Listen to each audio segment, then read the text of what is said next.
Welcome to the February 15th episode of the Iamblicus Reading Group. Tonight we have a special treat.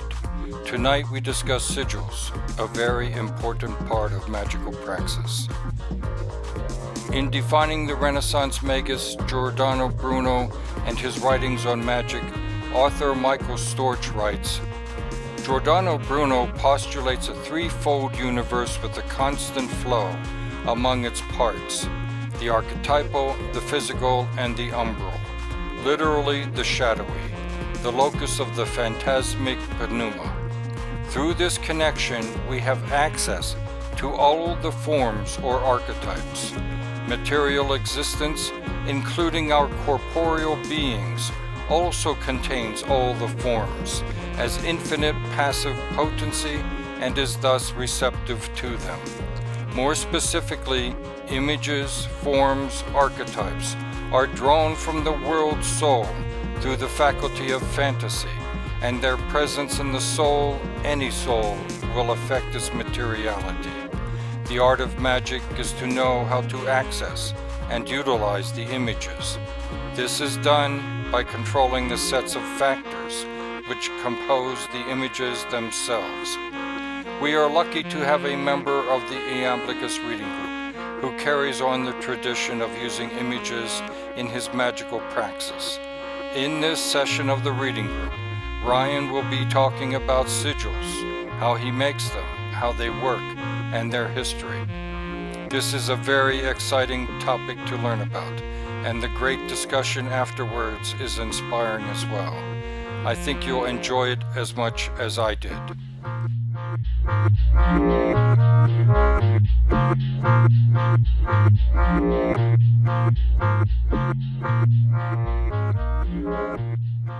Hi everyone, thanks for joining the February 15th installment of the Iamblicus Reading Group.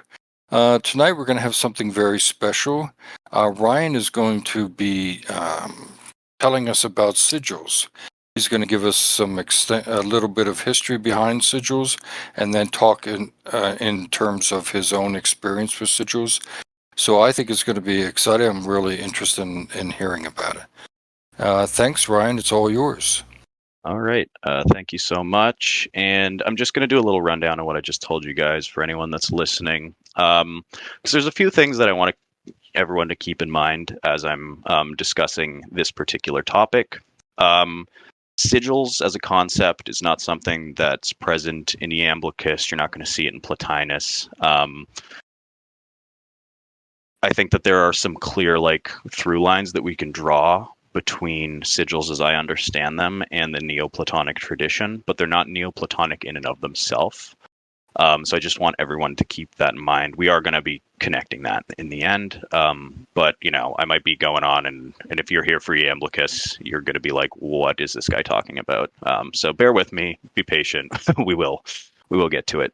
And I really thought that it was important to frame this in various ways, because sigils are such an important and sort of long-lasting aspect of the magical tradition in various cultures, So I think to talk about it just from the perspective of one school of thought is doing a disservice to the idea. For that reason, we're going to kind of take this on three major frameworks, the first of which is going to be through the eyes of Solomonic magic. The next is going to be through classical Western occultism, and the third is going to be through chaos magic.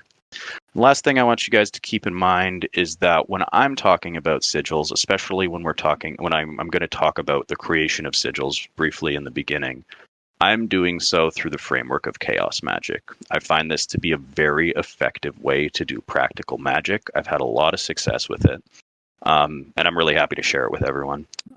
So we will be kind of working on that framework, especially in the first part of the discussion. So just keep that in mind.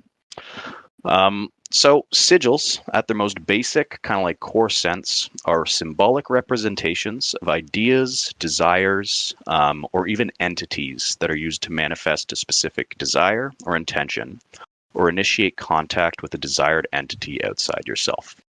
Sigils can be either existing representations of a particular quote-unquote thing, as in the case when they're found in grimoires, textbooks, or online, or they can be created by a practitioner to help them achieve a specific end. They're created by the practitioner through a specific process that involves focusing on a particular wish, goal, or entity, and then designing a unique symbol that encapsulates this desire. These symbols then become the focal point for energy and act as a bridge between the above and the below, which allow intention and will to be first created in the above and then manifest in the below. I'm going to use the analogy a lot of planting a seed. And I want you guys to keep that in the forefront of your mind when you're talking about sigils, because I really think it is the best tangible analogy that we can draw when talking about this topic. So the process of creating a sigil involves a concentrated effort to distill a particular wish or goal into a singular emblematic design. This creative act transcends artistic expression, embodying a magical operation wherein the sigil becomes a nexus of focused energy. It operates as a metaphysical conduit, bringing the transcendent and material realms, transforming abstract intention in the above into tangible reality in the below.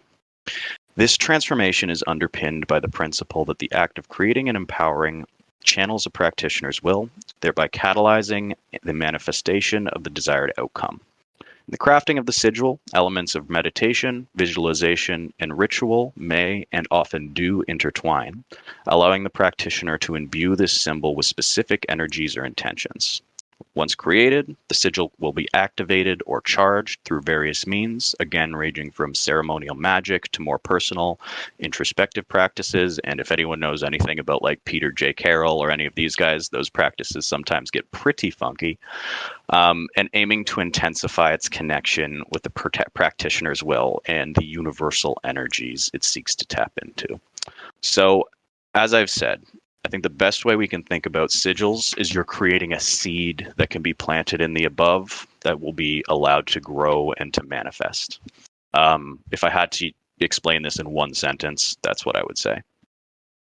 Moving on, I just want to talk briefly about the creation of sigils and how I do it and how it's kind of talked about within a lot of the literature that you're going to see on this. Because I think that if you understand what people are thinking when they talk about creating them, it'll be a little bit easier to, grasp some of the later concepts.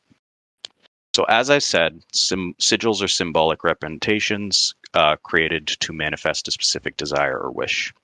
This process involves a practitioner focusing intently on a particular goal and then designing a unique symbol that embodies it.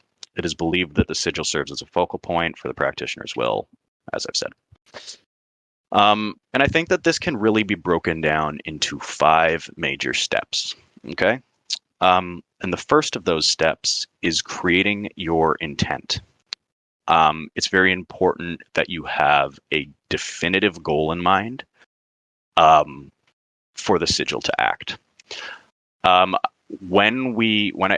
the examples that I use in the creation, I'm going to just be using the example of like getting money, just because I think it's really easy. I don't necessarily think that's the best way to use magic, but it's a simple concept that a lot of you guys are going to grasp. So I'm going to use that one.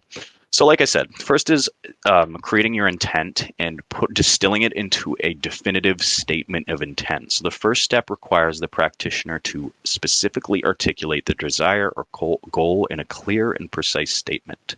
The clarity is crucial as it lays the foundation for the sigil's creation.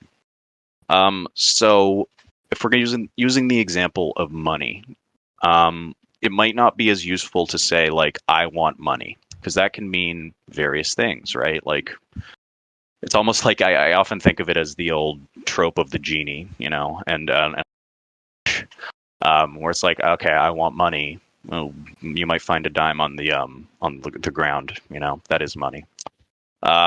So specificity is important.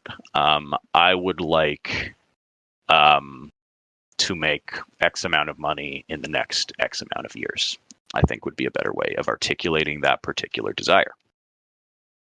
Once you have that, and you have a definite statement of intent, you are going to move on to the creation of the sigil. There's like various methods that are employed to craft it.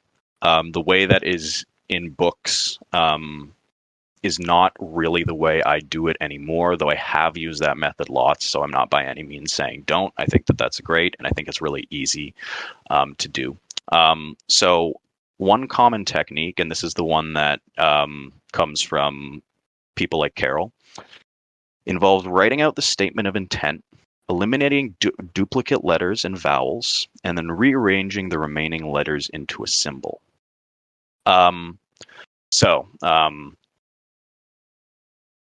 You are taking that statement, the actual words of the statement, taking out the duplicate letters, taking out the vowels, and then crafting those letters into a symbol. I'm going to be posting up some examples of this in our chat, and Chaz, I don't know if you want to like somehow add those to the video that goes up, but if you just Google chaos magic sigils for anyone that's listening, it should become pretty clear what I'm talking about pretty quick. We can add them to the YouTube channel. Okay, great. Messages. Yeah. I'll post up some pics after I'm done then. Having said this is not by any means how you have to create the sigil, and is in fact not really how I do it. A lot of times when I'm creating a sigil, it comes from meditating on that statement of intent and often being shown what the symbol is supposed to be in relation to that. And once you get good at this, once you get good at like meditatively focusing on a statement of intent, I think that becomes a lot easier, and it'll come quick. Like once you do it once, you'll be able to do it again. It's like riding a bike, you know? Next, once that sigil is created, you want to put it on something physical. A lot of times this just can be as simple as like a scrap of paper, right? It doesn't have to be necessarily this like elaborate, sort of austere practice. And that's actually one of like the great things about chaos magic. It is that it's super accessible. Anyone can do it. That's again not really how I do it. I do it with leather, and I embroider my sigils into the leather. But again, the main point is that it is important to create a physical manifestation, physical representation of that sigil. Number 3 is charging. So once created, the sigil must be charged with energy. This can be achieved through several means, such as meditation and visualization, channeling emotional energy, or ritual. And this is a place in like a lot of the books where ritual comes into practice. I personally think visualization works great for this. You know, you place your sigil in a circle, kind of like focus your own energy, and then you visualize that sigil's connection with the above within the circle, both trying to push it up and pull it down, the way you would do in a lot of like magical practice and a lot of like especially purification sort of rituals. But again, this can also be a more robust ritual that is used to charge it. I think that, again, it's really important you find out what works for you when experimenting. And I would say just try it, you know, just experiment with this stuff. You will find a way that works for you.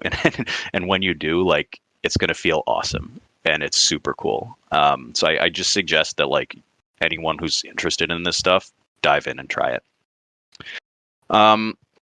So once you've charged the energy in the sigil, once you feel as though that sigil is indeed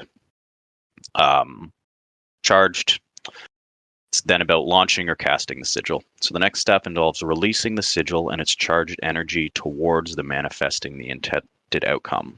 This release can take various forms, including the physical destruction of the sigil's representation, or placing it in a location where it can operate unhindered by conscious awareness.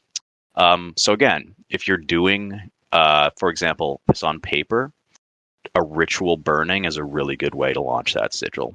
Now, someone like me, again, I don't do it in that way. I have a box that I've created. I created it ritually. It's got magical symbols and Bible verses and et cetera, carved into it. That sigil gets locked in that box, never to be seen again. I don't look in the box anymore. Because that relates to step 5, which is forgetting the sigil. And this is like, I think, the hardest part for anyone who's practicing magic, because you want immediate results, right? You're like, I want this to work. This is awesome. But that's not quite how it works. The crucial phase in the process is the deliberate effort to remove the sigils from the practitioner's conscious thought. This allows the subconscious mind and broader forces to work towards manifesting the desire without the interference of conscious intention or doubt. And I'm going to use the seed example again here. When I love to garden, I got some seeds from my recent trip to Costa Rica. Don't worry, they were purchased at the airport. I'm not taking seeds to foreign countries that I'm not supposed to. But I'm so excited to get to gardening those. And when you plant a seed, right, you set the stage for growth. You make the right soil mix. You make it moist enough. You cover it with plastic wrap or put it in a greenhouse or something like that. And then you leave it, right? You're not going in with a toothpick and uncovering everything and poking down and seeing if it's sprouting. No, you are creating the conditions for growth and then allowing that growth to happen. And I think that that's the best way to think about the forgetting aspect of the sigil.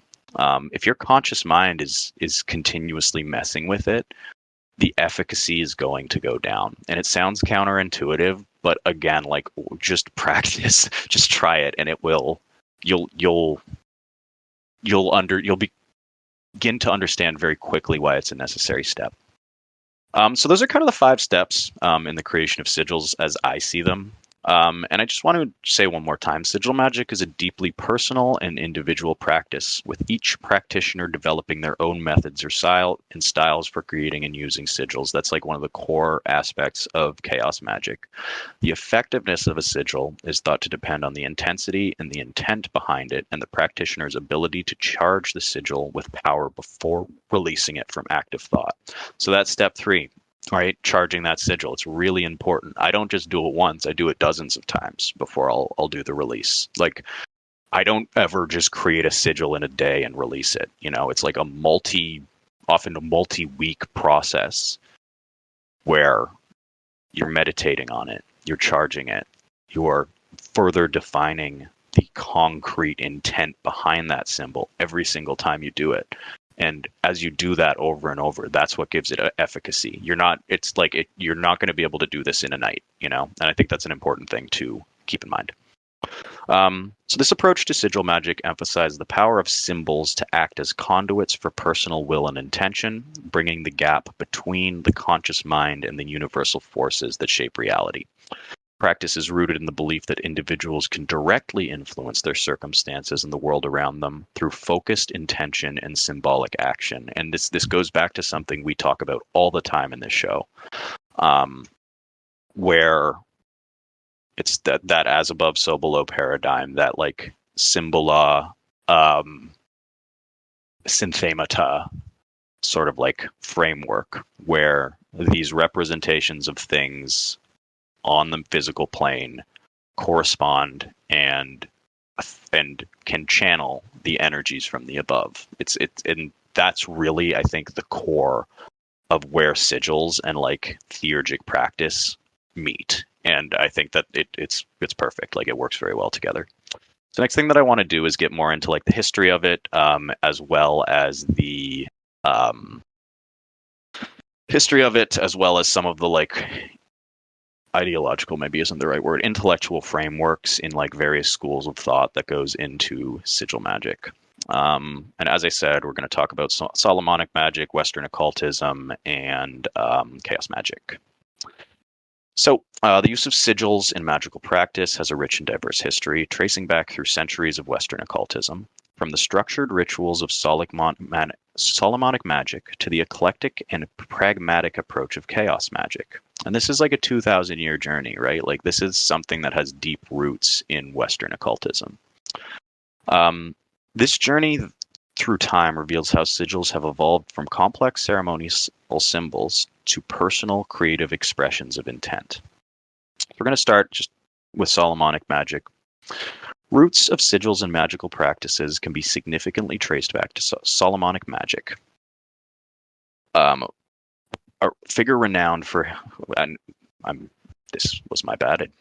This is named after King Solomon, a figure renowned for his wisdom and magical abilities, particularly in the commanding of spirits and demons. The grimoires attributed to Solomon, such as the Key of Solomon and the Lesser Key of Solomon, though he most certainly did not pen those, provide detailed instructions on how to prepare and use sigils, seals, and pentacles. These symbols were meticulously crafted according to astrological timings and were believed to command spirits associated with various planets and different aspects of the world. So when we're talking about Solomonic magic, I think that there's some like real key parallels that can be drawn to sympathetic Neoplatonic theurgy. So I just want us to all keep that in mind. The precise creation and use of these sigils were considered vital for the protection of the practitioner and for the successful invocation and control of spiritual entities. And I think that that's actually something that is really important to think about when we're thinking about sigils in a Solomonic context, is that it's a lot about control, and it's a lot about the control of that sigil gives you control of a demon. And I think that like it can actually be related quite well to like modern sort of like exorcist movies, right? Where it's like, if you know the name of the demon, that gives you power over it. I think that these symbols in a Solomonic context can be seen as like a demon or entity's true name, which of course I think can be related to Nomina Barbara, which we will get into in a bit. So as we move on into the Renaissance, into more modern or early modern European history, players like Heinrich Cornelius Agrippa and the 3 books of occult philosophy mark a pivotal moment in the history of sigil magic. Agrippa expanded upon the symbolic representations of ideas, desires, and entities, providing a comprehensive system that included the influences of astrology, Kabbalah, and Hermetic philosophy. This work detailed the creation of sigils through the combination of letters, numbers, and planetary symbols, which really influences the next 500 years of magicians and occultists. In the same vein, Eliphas Levi was a 19th century French occultist. He further kind of influenced the development of sigil magic through his writings, and especially if you look at the theory and practice of high magic, I believe that's what it's called. The practice side, you've seen a lot of this sort of stuff. Levi emphasized the importance of the will in magical practice and introduced the concept of the astral light, a medium of thought through which the magician's will could manifest. And I think that, like, again, moving on to chaos magic, like there's like pretty big influences on this astral light idea that like kind of theosophist adjacent thinkers had to ideas of like Kia in chaos magic. His ideas on symbols as conduits laid the groundwork for modern interpretation of sigils as tools for manifesting intent, which leads us kind of to modern incarnations, which I would classify as chaos magic. Chaos magic's really cool to me. Just a little side note here, because it, I think, unless I'm like missing something in my studies, is the most recent concrete thought system to do magic that exists in the world. And it was quite novel when it was created. Obviously, like, as you're going to see, it has like very major inspirations from like traditional Western occultism and even the Solomonic stuff. But it is thoroughly modern. And you see that when you read a lot of the stuff. And it's just very cool to be placing something that has these historical ties that like has been used for literally thousands of years in such a modern context. That's why that's part of the reason I love chaos magic. Also because it works. So, the 20th century saw a radical transformation in the use of sigils with the advent of chaos magic, a movement that stripped away the structures of previous traditions in favor of a more experimental and individual approach to magic. Of course, this movement starts with Austin Osman Spare, who we've talked about, who's an artist and occultist. He's often credited with laying the foundations for contemporary sigil magic. Spare's technique involved creating a sigil by condensing a statement into a single abstract symbol, as I kind of described before. This method emphasized the importance of the subconscious mind in magical work, proposing that sigils work by implanting desires into the deeper layers of consciousness beyond the reach of rational thought. Peter J. Carroll is another key figure in the chaos magic movement, and further developed and popularized the use of these sigils. His seminal works, such as Libra Null and Psychonaut, which if you guys haven't read, highly suggest it. Even if it's not really your thing, I think that it's an important work for like anyone who's interested in the modern occult to read. He presented sigils as a powerful and accessible technique, emphasizing the importance of belief as a tool in achieving magical outcomes. Chaos magicians adopted a pragmatic approach to sigils, valuing results over adherence to any particular adherence to tradition or system. And this is like my main. This is like actually why I love chaos magic so much, is because it's dynamic and it's based on you. It's based on your experience and your understanding of these things, and it works for various people, but it works differently for various people, which is such an important part of my own understanding of magic. So throughout history, the use of sigils in magical practice has evolved from the highly structured and ceremonial to the deeply personal and psychological. This evolution reflects a broader trend in Western occultism towards individualism and experimentation, and I'm going to use the term mysticism, which I know is like going to probably ruffle some feathers, but yeah, mysticism. From the detailed hierarchy and structured sigils of Solomonic magic through the philosophical and symbolic explorations of Agrippa to the stripped down and intent-focused sigils of chaos magic, the practice of sigil magic has continually adapted to reflect the changing needs and understandings of its practitioners throughout the past 2,000 years. That's kind of like a halfway point. I realize that I'm being quite long-winded here, and I just wanted to give us an opportunity here. Hello, Matt, by the way. Opportunity here to, if you have any questions or comments or like anything from that first bit that you wanted to be discuss, now would be a good time. Yeah, no, that's really interesting, and I found it to be really useful actually, because I've never, I mean, this is quite new to me. But I have a question in terms of the symbol or the material aspect that you use for this. That like, I personally use, or like that is used? Yeah, no, just a general question. Like, right. What if, for example, you wanted to use like a gemstone, but it happened to be quite an expensive one, but it was quite symbolic for you, so that's why you'd use it. Would it be a matter of having to discard it in some way, never to be seen again, or does that not really matter?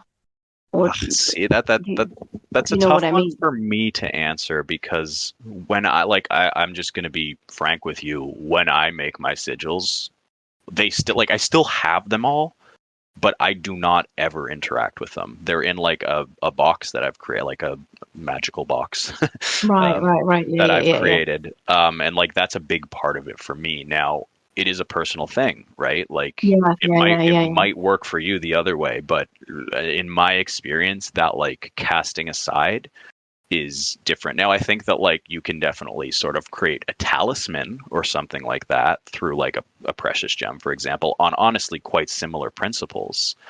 I just don't know if I would call it a sigil, but like that's semantic and ultimately doesn't matter. And like like I said, I think the most important thing is to just try it if you're interested in these things, because you will the truth, your truth will come, you know, and it'll be, I think, quite quick, actually, in my experience, anyways.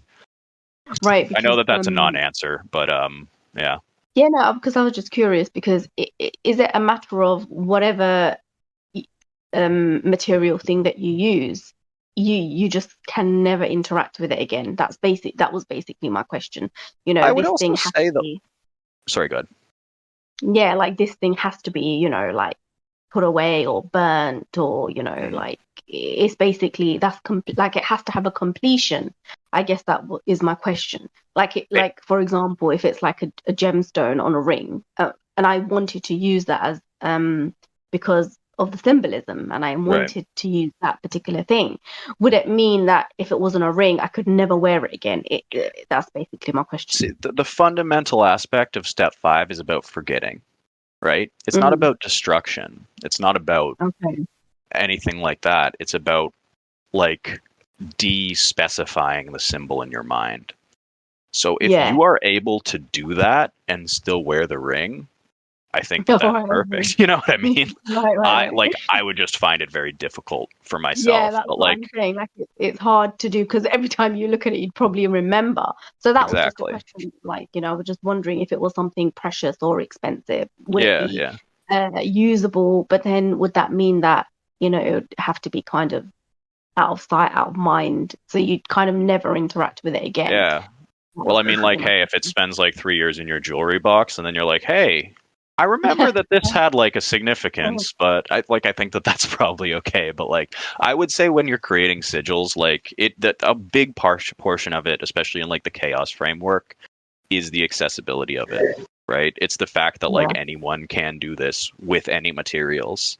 Yeah. So like, yeah, I mean, again, like I would never say like don't do that, but it's not how I would approach sigil magic specifically. And again, like if we're talking about talismans or like or like theurgic empowering of objects, like which I think plays into this for sure. I think that can work, but it just probably wouldn't be my own approach. Yeah. Hi all. Hello. To that point, this is the first I've heard. I'm sorry, I completely lost track of time. I happened to join right when you said we're about to take a pause, so I guess it worked in that way. But sorry. Anyway, but to this point about what do you do about throwing the thing away at the end? I agree with what Ryan's putting down. I definitely have a stronger interpretation of this than most people I have heard talk about this. But this is what I find to be the case for me, so I'm going to say it. I think there's actually a very strong distinction between a sigil and a talisman, and it centers around exactly this question. And the reason that you treat them differently is, for me, because they work differently. They actually work in kind of an opposite way, in my interpretation. So, like Ryan was saying, for a sigil, you want to forget it at the end because you want to take the symbol out of your mind. And this is different from a talisman, because the question whether or not what do you want the power to do? The power that you're invoking, or the power that whatever power it is that makes magic happen. Like, what do you want to do with it? For a sigil, you are forming it, and then you are casting that form out. You want it to be somewhere other than your mind.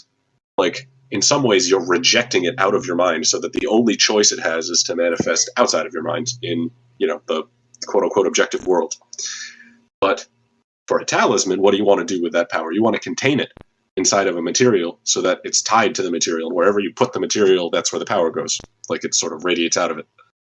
And so, to me, the ways that you treat these things differ so sharply because the way that the actual mechanism behind it is pretty much opposite. At least that's the way I make sense of it in my head. So for me, a sigil and a talisman are pretty different because of the way that you're actually treating the mechanism there. And so for me, I only ever use sigils on disposable materials. I usually write them on paper, and then I rip the paper up in the end and recycle it. So, whereas if it were a talisman, that's when I would, for me, use something more, I would be more open to using precious materials or something like that, because I know I'm going to be trying to carry that around. Yeah. Okay. Yeah. No, thank you. That makes a lot of sense. I think it was what Ryan was trying to explain, but you kind of just clarified it further. Yeah, that does make a lot of sense. But then the reason that I kind of thought about something precious for a sigil was because of how meaningful that particular thing might be. Like it might be that precious that that's why you want to use that particular. Yeah, and I am Mhm. going to. I've got like a couple currently under in halfway in construction. And I'm gonna send you guys like what I do with that because usually what I'll do is I get a couple squares of leather, sew it up into a pouch, embroider the sigil onto one side with symbols that are like symbolically representative on the other side. I will put in the pouch various like symbola, be it stones, be it metals, be it whatever, sew it all up, and then begin the the ritual. But Mhm. I'll send some pictures of that, anyways. Okay. And just another thing, just the little bit that I do know about magic, is when you were talking about like burning it and things like that. I think one of the popular ways is to find the person. I think this probably applies more to, I'm not sure, but this is what I've heard, where whoever it's for, it depends on their predominating element. So fire, water, earth, air, Mm. whichever one is predominant in the person. For example, the symbol that's used or created, if you are predominantly an air element, you'd have to let it scatter in the air. If you're predominantly earth, then that would mean you have to bury it. But this is specifically for the person. If you are a water person, you'd have to let it run in water or just throw it into the water. And if you're a fire person, you'd have to burn it. And then that's how it takes more of a Right. hold or effect for that particular person. So that's just what reminded Yeah, me. yeah, and I mean, like I say, like I integrate that sort of stuff a lot, even though like when you read Peter Carroll, he doesn't really talk about that sort of stuff, but like I incorporate that sort of correspondence into the creation of my sigils. That's why I make a Yeah. pouch and Hmm. do it So that you'd way. have to be, quite well versed on your elements and your own astrological configuration and things like that. Oh, Like which totally. one is Yeah, to predominant to in you? to a greater or lesser degree, though, right? Because that is a personal aspect of sigil creation for me. That's how it works for me. But like in the books, and even when I first started, like it is supposed to be accessible. You can write it on a piece of paper and rip it up, like, and it will still Hmm. have the same effect. Um, Hmm. yeah. So like, and I think that like it's only going to improve it if you like are aware of the elemental and symbolic like correspondences that go along with that sort of idea that you're doing, but I don't think it's Hmm. entirely necessary for this form of magic anyways. Obviously like Right. when we get more into like the Neoplatonic connection, that's a lot more important. But on the baseline, Right. Thank you. Yeah. Thank you. no Yeah, problem. these sound very similar to some of the rituals in the Greek magical papyri, and where you create a script or a document and then you destroy it. I think the destruction is part of the ritual in the sense of creation and destruction and what that means for the Uh, power of the um, person who's doing it. yeah, you're taking the words right out of my mouth because I actually have an example of that a little bit later in a Mm, dream ritual that I use pretty often. And that's straight mm. PGM. Um, And so they yeah, also have the curse tablets that yes, were yes. called a defixio, which were you wrote a curse on it, and then you threw it away or you buried it away from yourself. But the curse was then supposed to take place, and they included curses as well as love potion or love, uh, whatever desire for someone who you can't normally attain. Which, let's be honest, can probably be seen as a curse as well. uh, but Yeah, yeah. Okay, cool. Any yeah, more comments on that? Can I move forward? sure. Cool. So just wanted to go now into the sort of like ideological, metaphysical frameworks behind each of these systems, how they differ, and then we'll get more into the Neoplatonic connection. So we're going to start with Solomonic tradition. So in the Solomonic tradition, sigils are regarded as potent tools for magical practice, with their effectiveness rooted in several key metaphysical principles. This tradition views the universe as a complex web of interconnected forces where spiritual entities play a crucial role in influencing the material world. Sigils within this framework are seen as a means of communication and control over these spiritual forces. The efficacy of symbols in Solomonic magic is primarily attributed to the belief in inherent power of names and symbols. Each sigil is often associated with a specific angel, demon, or planetary spirit, is believed to encapsulate the essence of that entity. It can be seen as like the critical correspondence between the material and that entity. By crafting and using the sigil, the magician aims to tap into the entity's power, directing it towards a specific purpose or desire. Furthermore, the process of creating and consecrating sigils in the Solomonic tradition is steeped in ritual and ceremony, and this is a really important part for the Solomonic tradition, because I would say that the ritual is also part of the sigil, if that makes sense. We can talk about that later, but this includes the timing of the creation of the sigil according to astrological conditions, the use of specific materials, and the recitation of specific prayers and invocations. These rituals serve to sanctify the sigil, charging it with divine energy, ensuring that a magician's intentions are aligned with the higher will. The ceremonial aspects of the tradition underscore the belief and success that magical operations depends not only on the correct execution of techniques, but also on the practitioner's purity of intent and, most importantly, alignment with divine forces. This tradition posits that sigils work because they operate on the principle of sympathetic magic, like attracts like, or as above, so below. By creating a symbolic representation of a desired outcome or entity, the practitioner establishes a microcosm that reflects the macrocosm, drawing after the sought-after influence into the magician's sphere of control. Moving on, I'm going to talk a little bit more about Renaissance magic, Agrippa-era Western occultism. So in traditional Western occultism, sigils are understood to work through a combination of symbolic resonance, the power of the unconscious mind, and the interplay between the macrocosm and the microcosm. This tradition draws on the rich tapestry of sources, including Hermeticism, blah, blah, blah. Blah, blah, blah. Oh my god, I was reading Kabbalah and I said blah, blah, blah. I'm sorry, guys. And the alchemical symbolism. Integrating these into a coherent system where sigils serve as primary means of manifesting practitioners' will. The effectiveness of sigils in this context is often attributed to the principle of correspondence, and a core tenet of Hermetic philosophy encapsulated in the axiom as above so below, as below so above.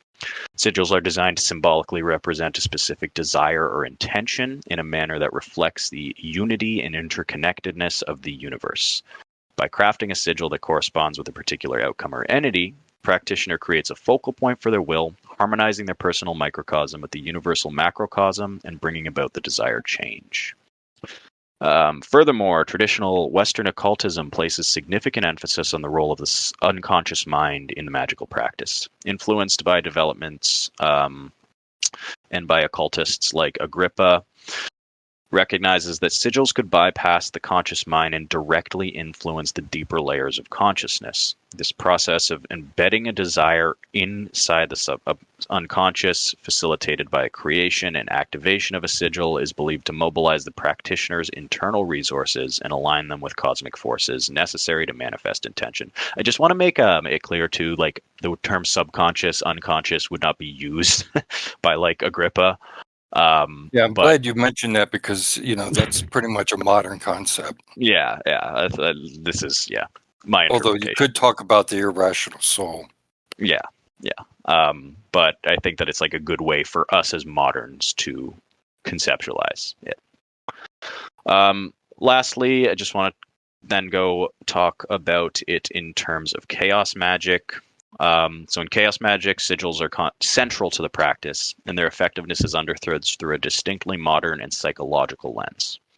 Chaos magic, which emerged in the late 20th century, emphasizes pragmatic use of belief systems and the manipulation of symbols directly on the psyche to achieve tangible results.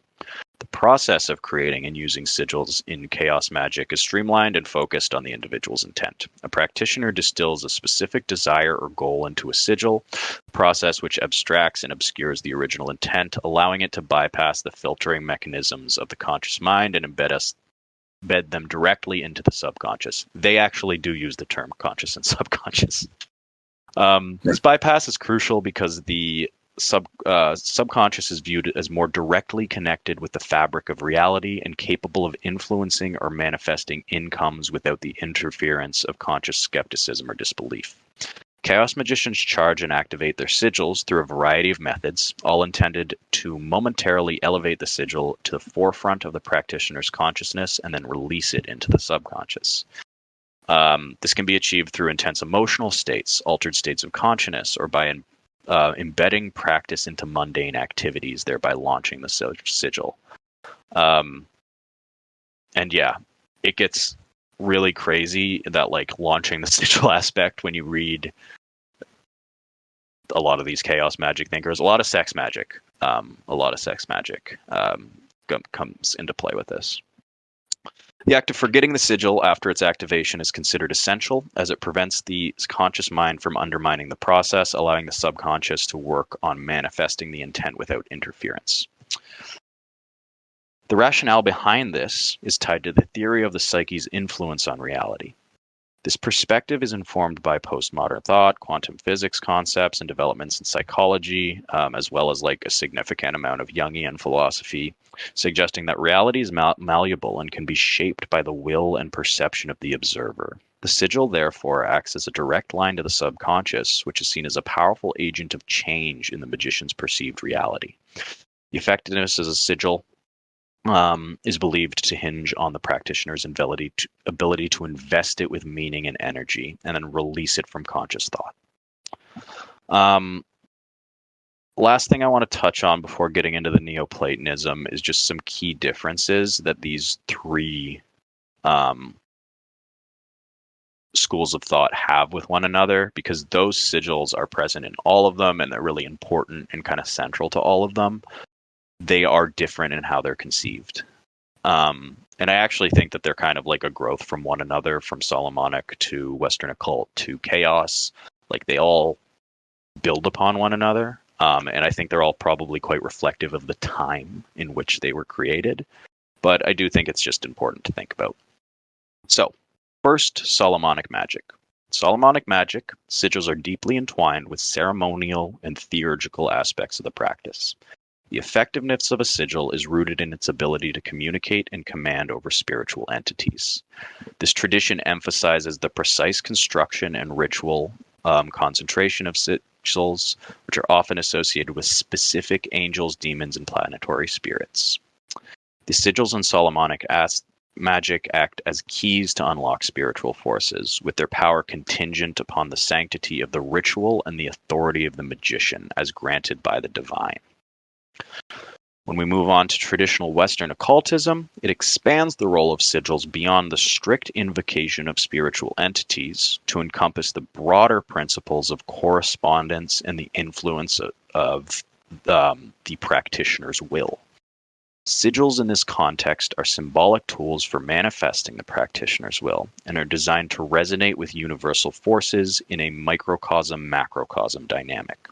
The creation and use of sigils involves not only ritualistic practices, but also an understanding of the symbolic language of the universe and the impact of these symbols on the world. This tradition sees the power of sigils as arising from their ability to symbolically represent and connect with the universal order. So whereas the Solomonic tradition, it was about a specific entity, the later occult tradition is more about correspondences. I think that that's like a key aspect here. And of course, I think that this largely comes from like alchemy. And then when we get into chaos magic, it represents a significant departure from these more structured approaches. It posits that the power of sigil lies not in any external authority, but in the ability of the human mind to influence the material. The creation of sigils in chaos magic is highly individualized, focusing on the distillation of intent into a non-representational form that can bypass conscious barriers and embed directly into the subconscious. The activation and release of these sigils are designed to liberate the practitioner's desire from conscious oversight, allowing the subconscious to work towards manifestation in a direct and unencumbered manner. So just quick summary of that. Solomonic magic focuses on ceremonial and authoritative uses of sigils to command. Traditional Western occultism implores symbolic and sympathetic dimensions of sigils, emphasizing their role in aligning the practitioner's will with universal forces. And in chaos magic, we're centering around the individual's belief in the psychological impact of sigils, utilizing them as tools for bypassing the conscious mind to directly influence the reality through the subconscious. It's really interesting because I think that these go like from structured to free form as time goes on. And I think that chaos magic kind of aims to separate the wheat from the chaff of magic, so to speak. It aims to cut out all of the austere aesthetic stuff that goes along with magic and get to the core of it. And I know a lot of like chaos magicians would not identify very strongly with this, but like I see it as a natural progression of this idea. And I see a lot of connection between these three schools of thought. So I've got one more little section, and this is like relating it back to Neoplatonism, but I just wanted to take another second to stop and have any discussion if you guys wanted to.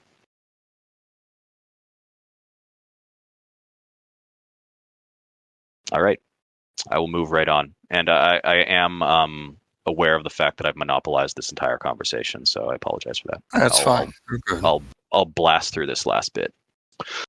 So the idea of sigils can be related to Neoplatonic theurgic practice, albeit through a more conceptual lens. Theurgy, a key practice within Neoplatonism, involved rituals and symbolic acts aimed at invoking the presence of divine beings and elevating the soul towards the one. While Neoplatonism does not use the term sigils, in a way it is understood in contemporary practices, some of the underlying principles share similarities with symbolic representations of theurgic rituals. So like the first and kind of like main thing that we're seeing here, and I really see this as like present in most magical traditions I've ever come across, which implies a lot of truth to it. It gives it like quite a powerful aspect, and that is the idea of symbolic efficacy. So theurgic practices in Neoplatonism make extensive use of symbols, sacred geometry, invocations that can be conceptually related to the use of sigils. These symbols were not merely decorative, but believed to possess an inherent connection to the spiritual realities they represented. It's again the symbolos and themata paradigm. In this sense, the symbols used in theurgy functioned as a means of bridging the material and spiritual worlds, and as we've discussed many times, in creating the right conditions for the divine to manifest. And I think that like that is a real key similarity between the theurgic approach, like the Neoplatonic theurgic approach, and the Solomonic approach. In that you are creating through these symbols the correct conditions for the divine to manifest. Next is the ideas of emanation and correspondence. Neoplatonic philosophy is founded on a concept of emanation where all existence flows from the one in hierarchical order of being. Each level of reality is connected to the one above it through a series of correspondences.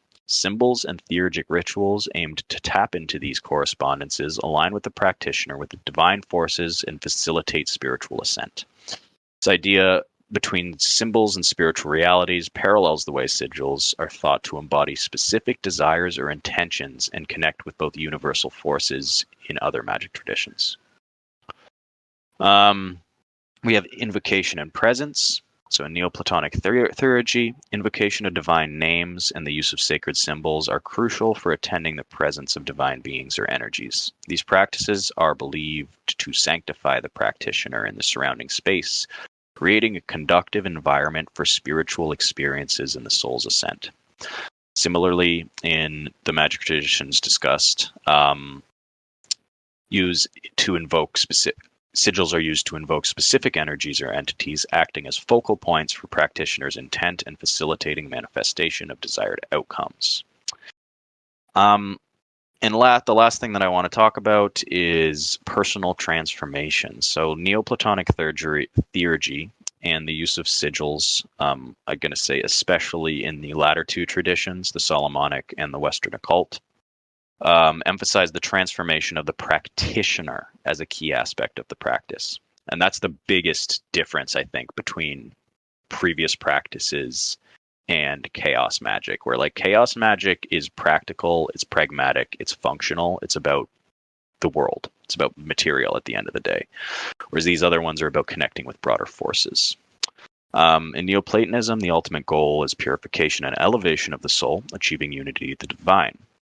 In magical practices involving sigils, the process of creating, charging, and releasing the sigil is often seen as a transformative experience in and of itself that aligns the practitioner's will with broader cosmic forces. So in conclusion, while Neoplatonic theurgy and contemporary use of sigils stem from different historical and philosophical backgrounds, they share some key underlying principles related to the power of symbols, the importance of correspondence, and the goal of personal spiritual transformation. The conceptual link between these practices highlight the endurance relevance of symbolic acts in connecting the material and divine across diverse philosophical traditions and across time.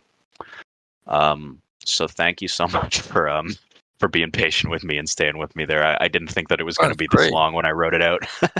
No problem. Thanks. No problem at all. So I've got a few discussion questions to get us going, but if you guys have any thoughts like right off the bat, like feel free. I like the way that you emphasized how it's continuous with older magical traditions. I feel like a lot of chaos magic rhetoric is like, oh yeah, we got to break with traditions and we just got to try whatever works, and like that means that we can, we should throw everything out. But I think making those analogies and pointing at that continuity, I really appreciated that.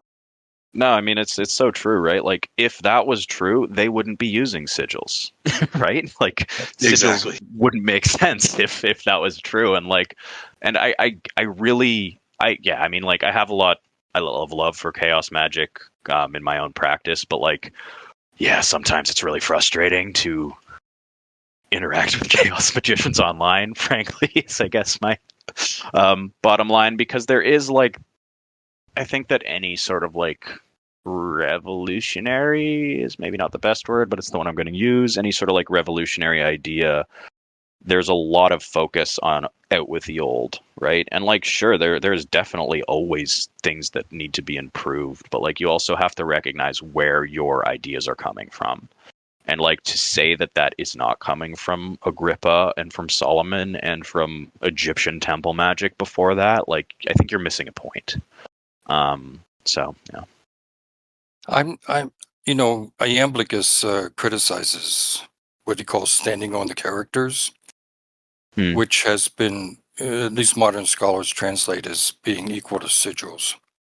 Right. So for Iamblichus, there's a lot of criticism of magic per se, not just the standing on the characters, as you know.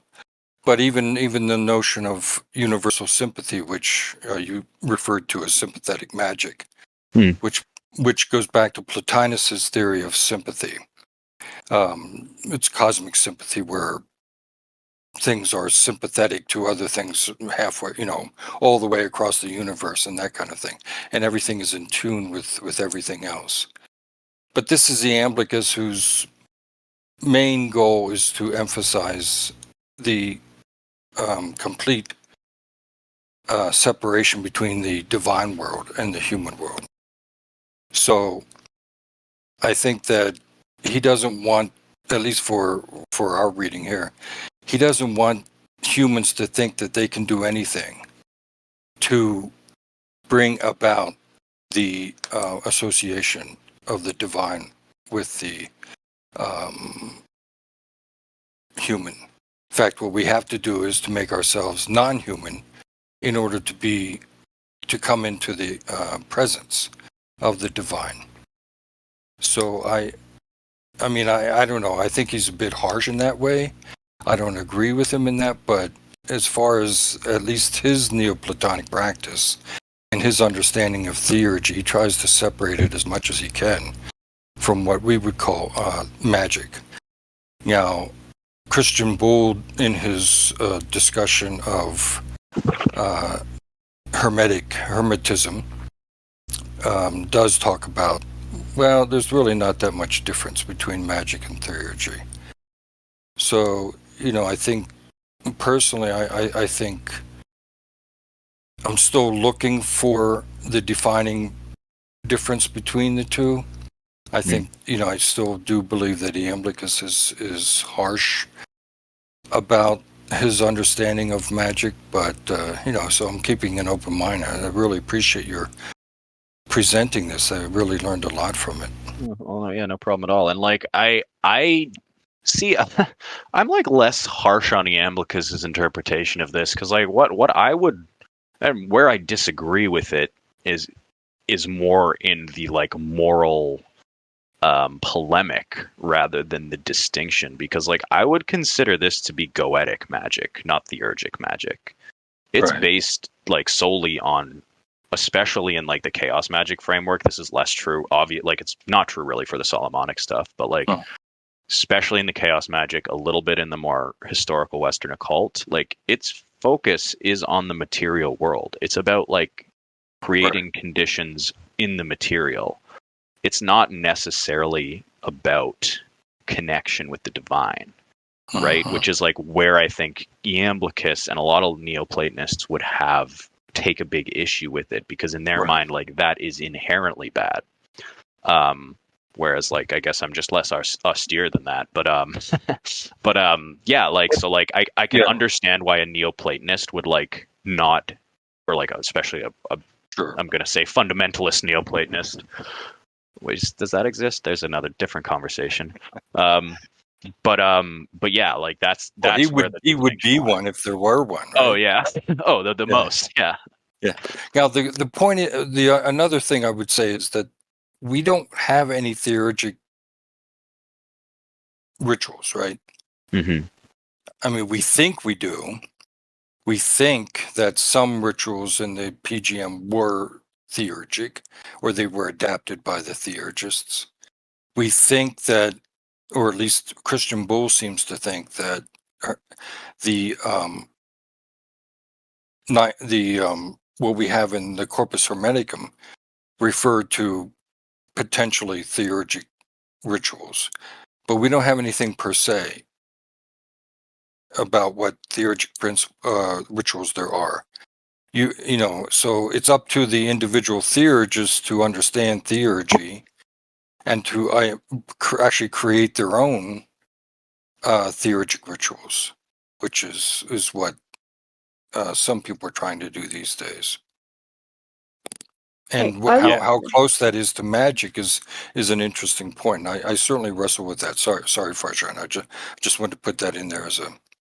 No, like how it appeared to me was, that was really, really helpful, Ryan, and it really kind of highlighted the steps and how to do it. But really, what it sounded like to me was like a sophisticated form of manifestation. That's really what I got from it. Yeah, and I mean, I don't think that's so far off at all. Yeah. Yeah, and if there are steps to it which can make it more effective, then great. If you want certain things in your reality and your existence. Now it seems like there's a distinction though, because this type of process, or even manifesting anything in this world, is very much to do with my own personal will. And I think that true theurgy and any kind of rituals that are to do with the divine is actually God's will and not my will. And if I'm able to do or act or live this life through God's will, then it will be his desire, whatever that is, and however that looks and whatever direction that goes in. And me being God's conduit would be completely 100% content with that, because I why human beings are here, to be God's conduit.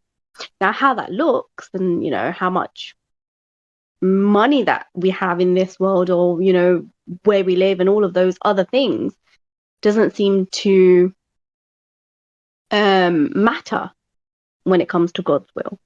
And it seems like these kind of practices, or what you were describing today, was very much to do with what I would personally want to do. And Definitely. that's where I kind of found a bit of distinction.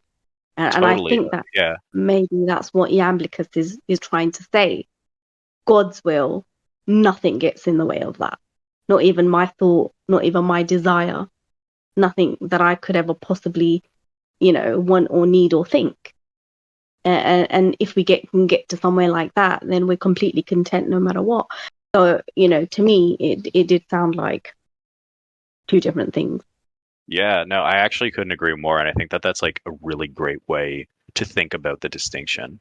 And I think that that's where a lot of the antipathy in sort of like very austere religious cultures comes from with regards to magic. I mean, especially if you're in a culture that like recognizes that, yes, it is actually works.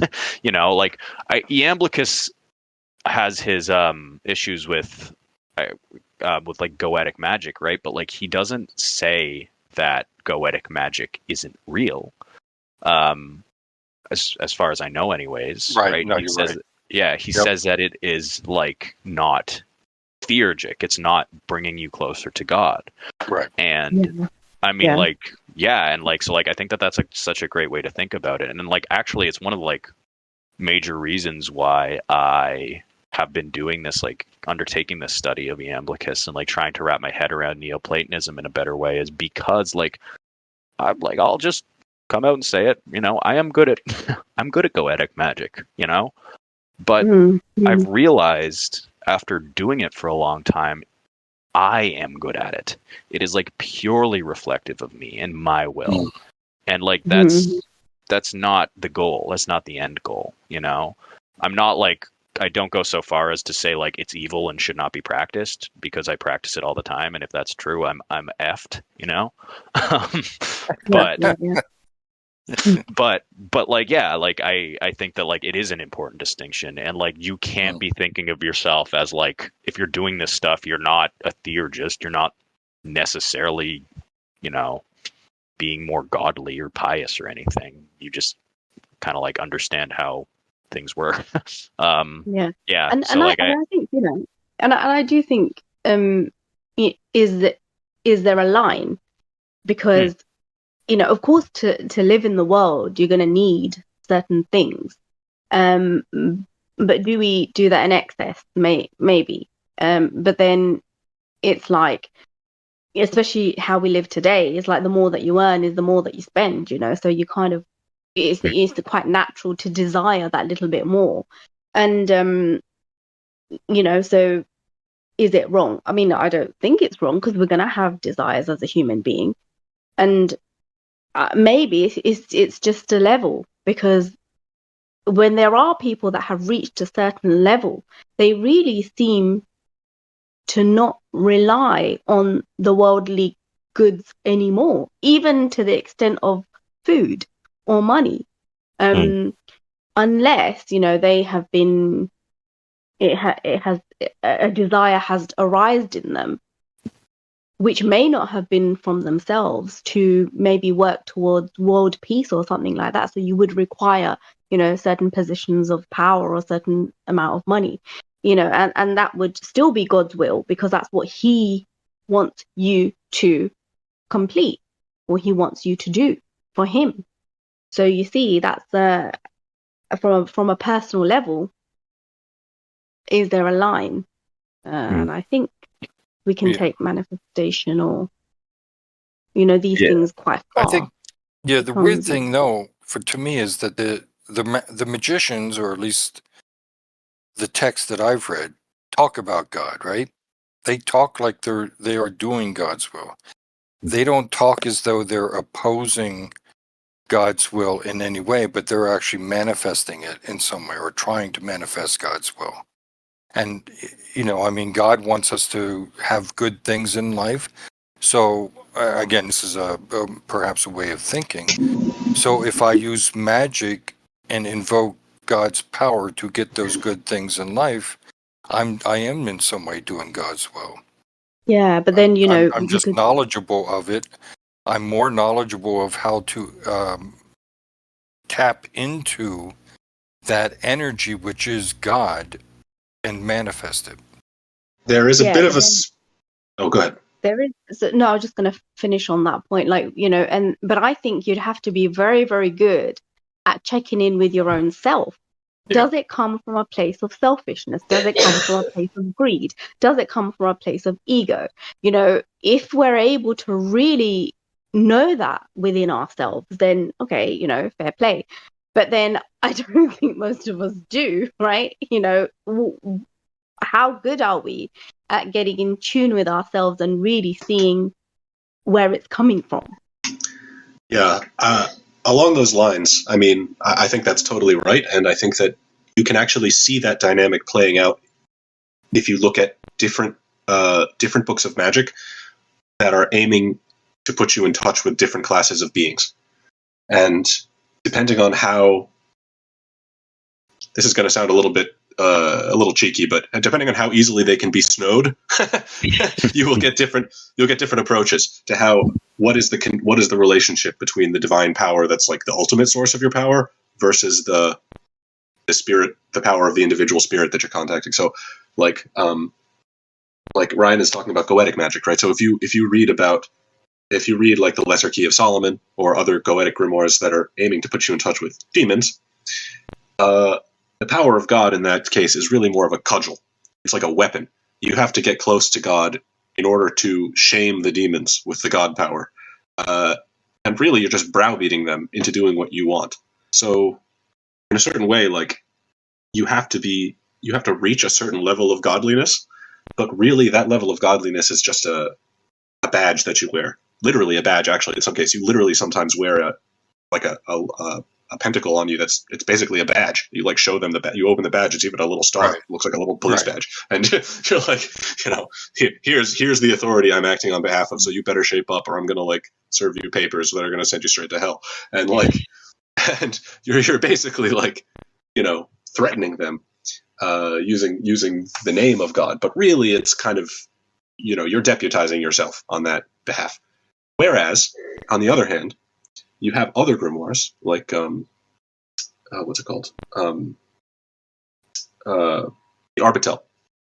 Yeah. Where you're trying to get in touch with much higher spirits, which are more akin to angels. And, those beings being conceived of as being closer to God, they're not really going to fall for that trick. Or it's not even a trick, but they're not going to fall for that routine. They're not going to let you just yell at them. Instead, the advice there is much more about purifying your own intentions, like making sure that you're coming from a genuine place and that your will is aligned with the divine will, because that's what's going to get those spirits to actively want to help you, because then they're going to see you and they're going to say, oh, what a nice godly boy. That's just like me. I want to do, whatever they're into, I'm into. And then they'll help you. But it's a prerequisite. Yeah, it's a prerequisite that before they will be willing to help you, they have to see that you have a certain level of kind of purity. And but not all beings can see that. So it depends on who you're contacting and how much of the sort of divine will versus your individual will they're going to be used to. Yeah. I absolutely understand all of that. I guess I've never really done it any other way apart from going to the one. And if that what I'm really contacting is a different type of being, I don't know. I don't really want to know, because when I pray to God. When I do anything along these lines, it's always to God. So, I don't really know. I mean, I have come in contact with lots of different things, but it's like, well, you're still not God, You're still not the one. You just aren't. So if you can help me, then fine, go ahead. But if not, then I'm just going to continue on my journey. And that's what it seems like. It's a continuous going along on this journey, and then you do get to these higher levels. But I see them as levels. I don't see them as beings. I see it a bit differently. Yeah, and it depends on your goal too. I mean, well, yeah. So first of all, there's the big difference in goal between if you're trying to get yourself up the chain, or you're trying to manifest something in your life down the chain, so to speak, or you're trying to get yourself up the levels to God, or you're trying to get something basically from God, into your life. I don't see it like that. No, I see it as exactly the same thing both ways. Me going to God, God coming to me. That's part of how I see it. Sure, but the way that you conceive of that journey is already can include, what do you do with those levels? Like, I think Iamblichus agrees with that assessment more or less, but he leans into the fact that there are all those levels, and so he says, well, yeah, you're eventually going to get there, but in order to get there, you have to go through this rung, and then this rung, and then this rung, and he seems to care quite a lot about what are those particular steps along the way. Yeah, right. So that's why I kind of see them as levels, but then he explains them as beings. Now, right. I don't really understand why he would explain them as beings, because what is the being to me if I can directly ask God, Well, the reason he is because he's and I want to emphasize this, because I think it's forgotten by scholars as well as others. He has these experiences. He's literally seeing these things that he's calling beings, and that he believes that he can call upon those beings to help him ascend to the one, because he has the experience of them. And not only does he have the experience of them, he says he can actually experience them along with the other people at the same time. So the other people in a group are experiencing these beings and seeing these beings. I'm not saying he's right. Maybe he's making it all up, but I'm saying that's what he believes. He's saying that he's had these experiences, and we can get in contact with those. And the reason we want to get in contact with them, and there are the bad ones and there are the good ones. There are the demons and there are the angels. We want to contact the good ones, the angels, so that we can purify ourselves, be pure. And I think that's a great thing that you said, Matt. The angels see that you're pure. They need to know that you're pure so that they can then shuffle you along up the hierarchy. Yeah, so this is why, I got interested in his book, because, I was very, very curious. But this is the kind of way that I experienced it. Yeah. I experienced it when you go to a certain level and you stay there for a certain amount of time, there is a certain level of purification that will happen. Now, is it the other beings that are doing it, or is it God himself because you have got to that level? I believe it's God himself because I have spent time in that level and I'm residing in that level and I'm staying there.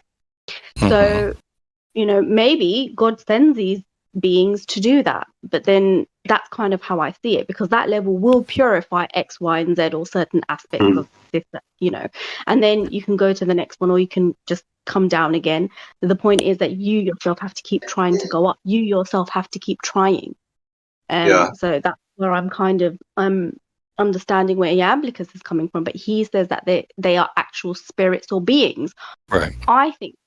I think they are just specific energies. I don't think it's the being. Well, such, I don't think they contradict each other either, though. I think you can think of the beings as beings who they're not necessarily doing the purifying, but they're the beings that reside on that level. So that's what I mean. We reside on a certain level automatically, that's sort of it. by default. Yeah.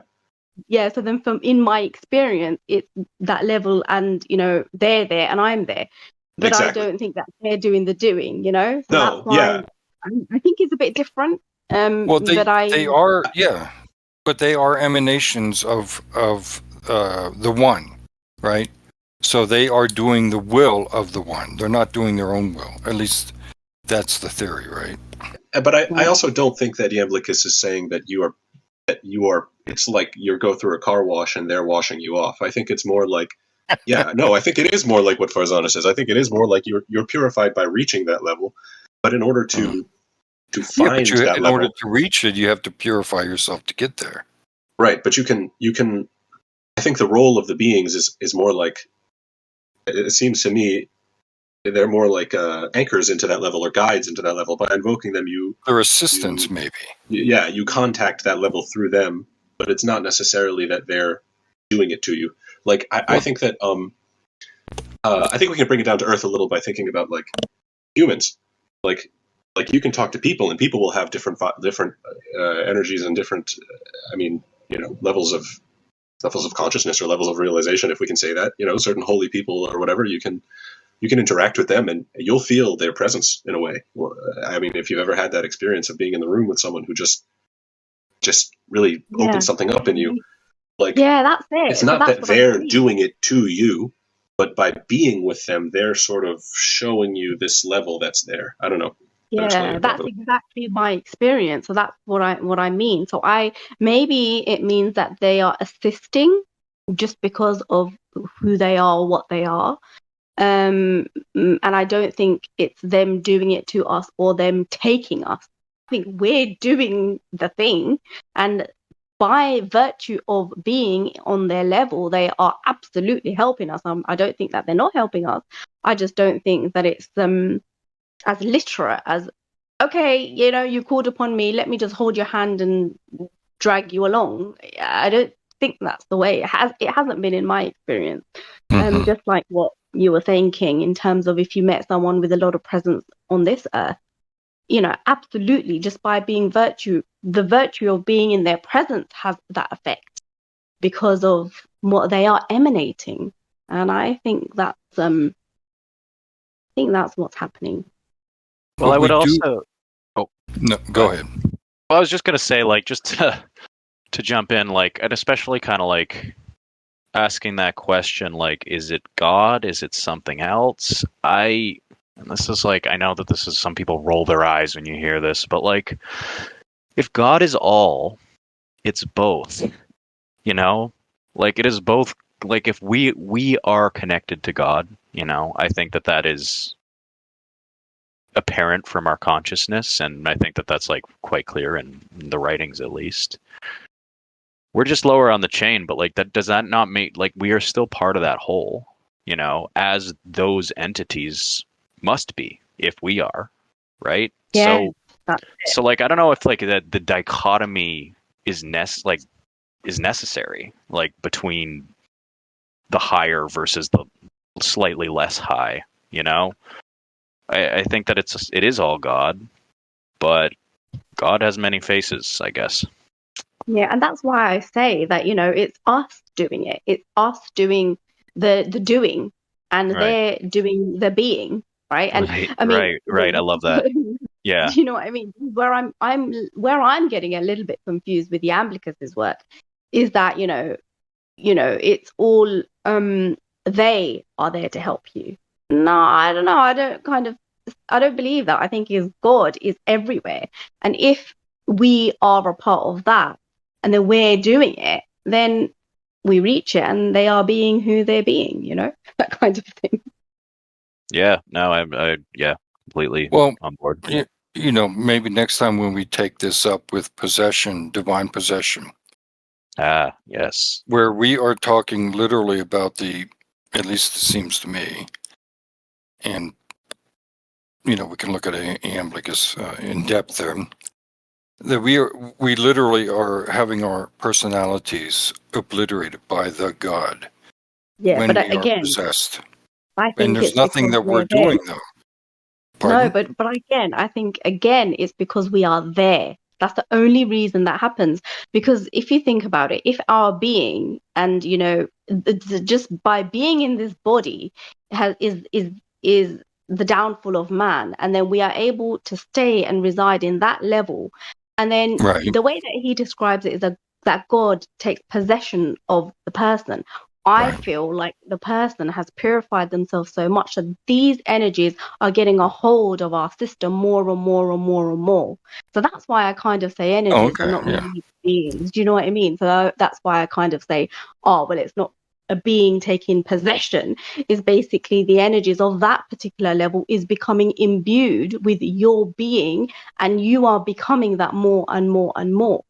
And Mhm. that really has been my experience. So that's kind of why Yeah. I say that. I mean, I hear something in what you're saying that does really parallel at least my understanding so far. And, your understanding could be much more enlightened than mine, and may be. But I see that there's a symbiosis, maybe. Maybe we need to see it as a symbiotic relationship. Yeah, Although maybe. Yeah. still, I think that's going a little bit too far. But we need to get there, right? We need to come back to this.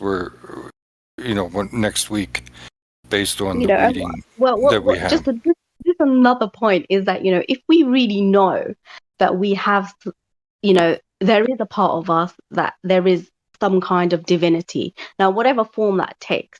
Now, what does that mean? Right? If there is some divinity within us. Yeah, there's a spark.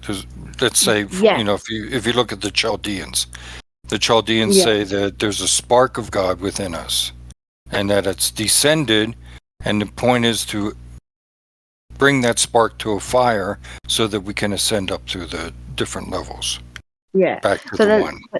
yeah, exactly. So I understand all of that, but what I'm saying is that it's given to us, Uh-huh. right? It's mine. It belongs to me. Yeah. I mean, individually, as Yeah. opposed to all human beings. No, everybody in their own way, but for me, Right. the part of me that exists is mine. It's given to me. It belongs to me. Right. It's your gift. Yeah, so that's why I kind of see it as like, why so much separation? Like, why so much distance when it's inside of me and it's mine and it belongs to me?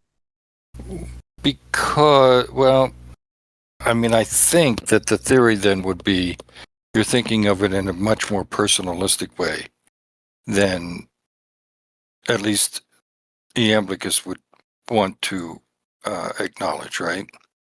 Yeah, maybe. I Yeah. mean, we're talking personalism, and that could be perhaps the power of Christianity, Islam, Judaism, is that there is a personal aspect to our personalities, which will be saved. It's mine. It's only mine. Right?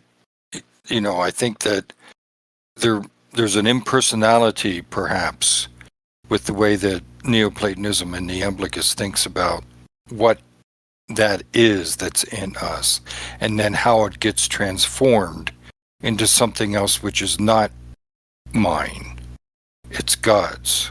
It's the God's. It's much more. It becomes much more impersonal at the Yeah. higher levels.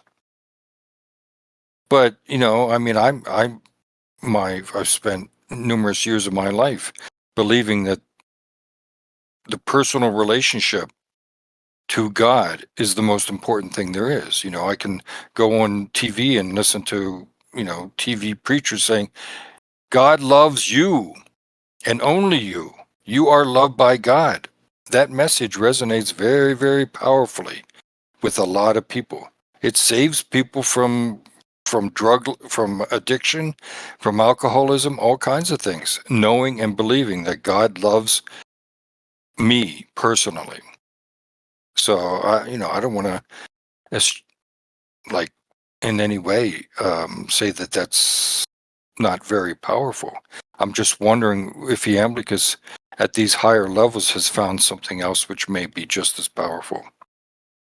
Yeah, I mean, I agree with what you're saying, and I think that what happens is the more whole that we become, is the more impersonal it gets, and maybe that's where my will and God's will comes into it, because the more that I'm imbued with His will, my will becomes less and less and less, and that becomes impersonal. That's kind of how. Yeah, I just keep thinking about what you said, Farzana, throughout this conversation, just about actually, was it you that said it? Sorry, I don't remember. But once you're at that level, will you still have the ego desires? Will you still be you at that level? I think is the fundamental question. Yeah. And I mean, Right. like, I tend to agree with you, Farzana, that like, how could you be? Like, Yeah. like there's no like if Ryan can still exist while sitting next to God, that will be the biggest, mind fuck of it all to me. Because like that like is like outside my understanding of what God is. Oh, Ryan, really? Yeah, yeah, yeah. There's a mystic, Simone Weil, French woman. She has a theory of called decreation. Right. It's decreating one's personality and basically stripping away all of those things which make us think that we are somehow personal and that we have this personal. And she believes that that's the way to gain this unification with the one. Right. And maybe that's where the Iamblichus is coming from. I don't know. We'll I mean, see. it sounds like I'm no expert, but this is all ringing as very Buddhist to me, and like that's not right. I was actually waiting for you to jump in on that, Matt. Well,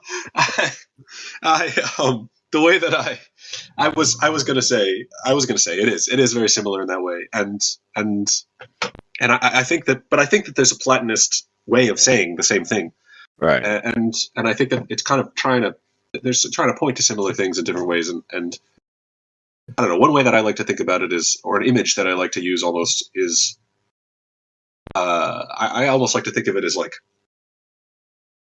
an infinite field of light which gets progressively apertured down, like an aperture closing and closing and getting narrower and narrower until you end up with a little speck.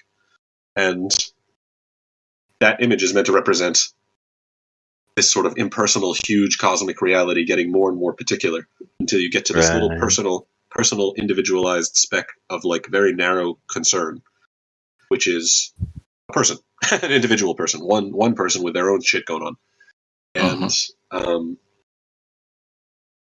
And I think what's helpful to me about this framing is that it's not so much about it's not so much about creating two separate ideas of something. One thing called an individual, and another thing called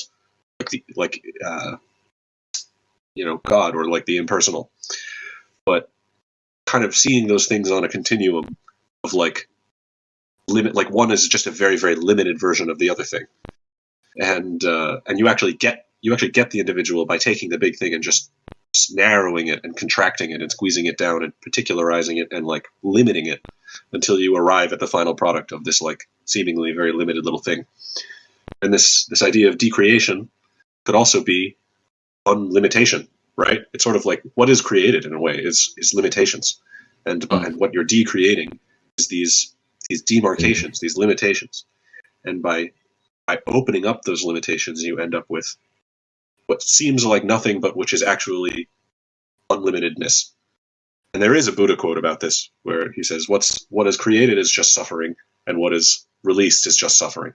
But the word suffering also kind of means limitation. What is created is just limitations, and what is released is just limitations. So I don't know. Great quote. There are ways to talk about it in a Buddhist way, but in a Platonist way, in a lot of ways. Cool. Oh, it all sounds the same to me. Yeah, I mean, like it's all very. Yeah, hey, Platonism, Buddhism, those are just that, right? Like those are boxes. They're limitations.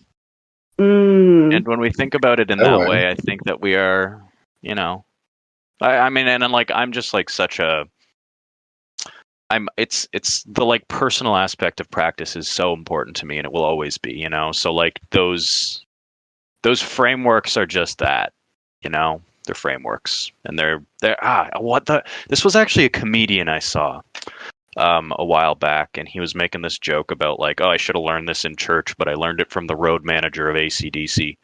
But he said that God is the name of the blanket that we put over the mystery to give it shape. And I think that can be like attributed to most like that concept, I think, is quite powerful to explain the like ideological difference, because like I'm not by any means saying that like everything, I'm not a perennialist. That's like not, I don't think that that's a good way to look at history, but it's also like there obviously is a core there, and I I think that's why I love having these conversations, because it helps me see it, For sure. Absolutely. Thank you. On that note, I would like to thank everyone for joining tonight's session, and look forward to the next session. And I want to thank specifically Ryan for doing a great presentation on sigils. I learned a lot. I really sincerely did. And I appreciate all the work and time that you put into it, and you really presented it very well. Thank you, Ryan. I appreciate it. No problem at all. It was fun. yeah, thank you. Yeah, it was And- really good. Thank you. For everyone else, we will be back in touch probably in about 2 weeks. Thank you.